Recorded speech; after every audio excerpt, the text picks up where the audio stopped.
welcome back to Real Reviews. This is Cody Williams, and we're talking about the movie The Conjuring, The Devil Made Me Do It. It is the third direct film in the Conjuring series that many horror fans have come to love.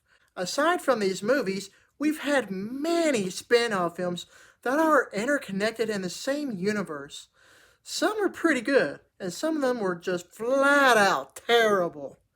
When it comes to the core Conjuring movies, I do tend to hold them to the highest regard because they are literally the best supernatural horror flicks I have ever seen in my time. How good does this new sequel hold up? Well, let's talk about it. The movie story follows a chilling story of terror, murder, and unknown evil that even shocked the experienced real-life paranormal investigators Ed and Lorraine Warren. One of the most sensational cases from their files, it starts with a fight for the soul of a young boy, then takes them beyond anything they've ever seen before, to mark the first time in U.S. history that a murder suspect would claim demonic possession as a defense.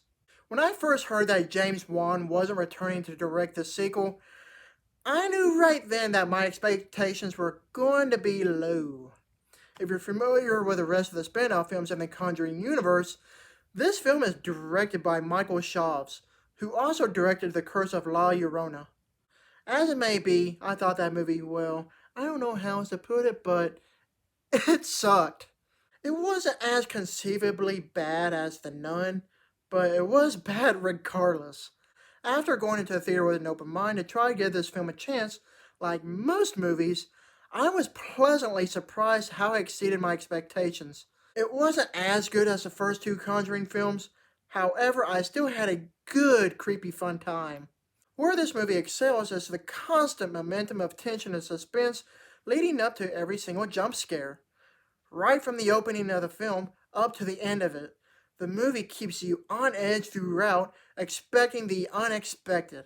You don't know what's going to happen, and that's what makes these movies so spectacular.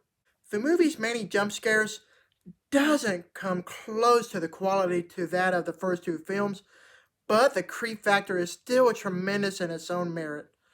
If the film's amazing use of creepy visual imagery doesn't keep you up at night, I don't know what will. The story itself wasn't enticing as I thought it would be. I love the exploration of the personas of both Ed and Lorraine Warren, but the mystery-solving aspect wasn't as strong as the previous two films. I don't know how else to describe it, but it felt more or less like watching an episode of Scooby-Doo, as they were trying to piece everything together. Speaking of Ed and Lorraine Warren, both Vera Farmiga and Patrick Wilson are amazing just like always. I couldn't have imagined anyone else in those two roles.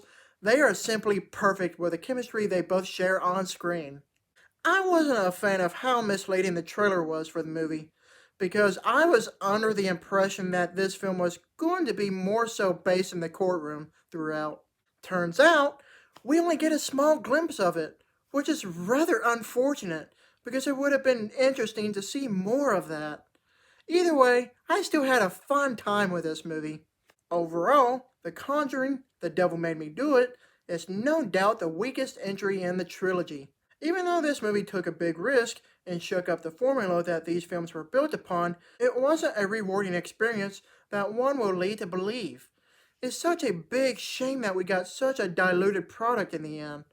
Even though James Wan did write and produce the film, I could not have imagined how much better this movie would have been if he came back to direct. It's not a bad movie per se, but nevertheless, it could have been better. I give this movie a B+. Thank you for watching, and don't forget to like and subscribe to my channel. Keep up my real reviews.